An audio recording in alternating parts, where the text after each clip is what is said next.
السلام عليكم، ازيكم يا حبايبي؟ اللهم صل على سيدنا محمد عليه السلام. الا بذكر الله تطمئن القلوب.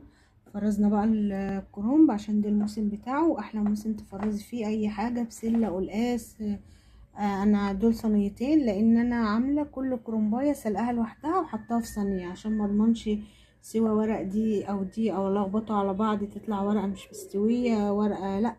كل واحده سلقاها وهكيسه. قطعته بقى بالشكل اللي انتوا شايفينه كده، تقطيعات كده زي ما انتوا شايفين اهو. تقطيعه بقى اللي تناسبك، عايزه تقطعيه صوابع كده يعني على حسب ما تستخدميه انت بقى، صباع كده اهو. انا مش بتكيه عليه خالص السليق عشان انت هتدخليه الفريزر، عايزه تقطعيه كده وترصيه براحتك. انا بقى ايه، هحطه في اكياس، او لو عندك الاطباق اللي هي زي دي الفبر دي ممكن تحطي فيها كده الاطباق وتغطيه وتحطيه في الفريزر. ولو احتاجتي مثلا هتعملي بتنجان كوسه فلفل واحتاجتي حد عايز كرنب، تاخدي الطبق تحشيه ولا حاجه. عايزه النهارده تعملي كرنب بتاخدي طبقين. انا هعبيه زي ما انت شايفاه كده في الاطباق دي. ما عندكيش دي ممكن تعبيه زي ما انا هعبيه برضو، هعبي كيسين واحطه في الفريزر. يلا بينا بقى نشوف مع بعض عملناه ازاي وخزناه ازاي. ويا ريت بقى لو عجبك الفيديو متنسيش تشتركي معايا وتعملي لايك او قلب او كلمه حلوه كده مني. دلوقتي بقى ده عز التخزين، اي خضار، بسله، قلقاس، قوطه، اي حاجه. انا خزنت الطماطم، فرستها معاكم للتغذية المحشي وللصواني، وخزنت القلقاس وادي الكرنب بقى على حسب استخدامك انت بقى. انت تحتاجي قد ايه؟ انا هحتاج بس هما كرنبايتين اللي انا هخزنهم اهم ان شاء الله، اتنين اهم. هاتي اللي ورقتها كده ايه ناعمه وبيضه كده اهي اهي. كنت جايباه امبارح بس انا ما قدرتش اعمله، هعمله بقى النهارده.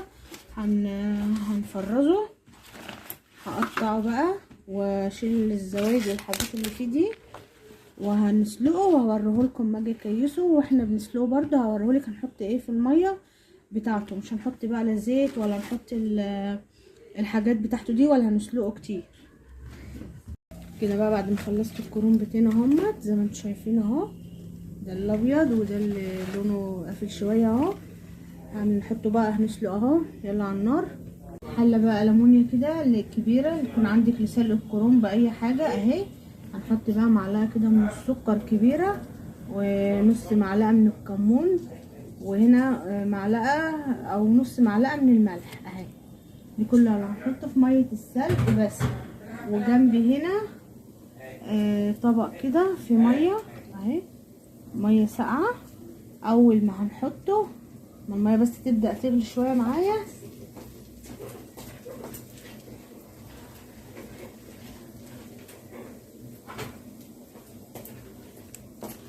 هننزل كده بيها اهو. مش هنسلقه، هو يا دوبك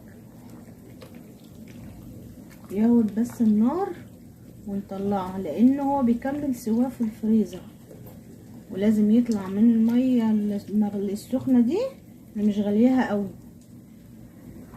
لازم يطلع منها على طول على الميه عشان يوقف التسويه بتاعته. هكمل بقى اسلقه ولما نيجي نقطعه ونفرزه هوريهولكم.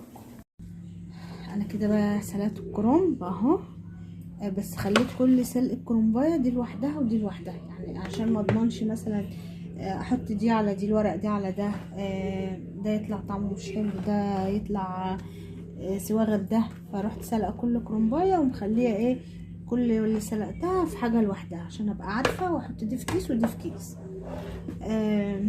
اللهم صل على النبي.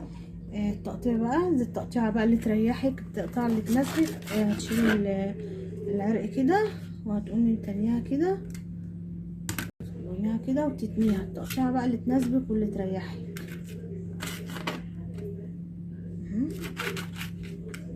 عندي بقى هنا صينيه كده فاضيه كده هرص فيها تاني.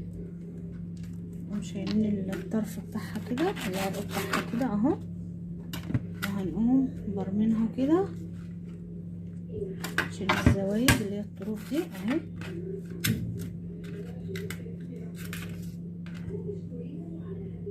وقطعيها بقى زي ما التقطيع الصباع اللي يناسبك، هرصها تاني في الصينية اهي، كبيرة بقى نملة التانية اهي.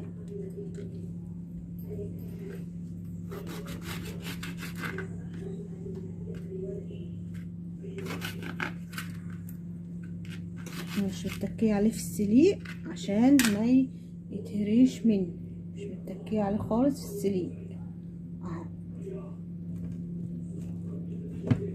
اخلص بقى الكمية واعبيه في اكياس وهعينه في الفريزر. دي كانت الطريقة بتاعتنا في تفريز الكرنب.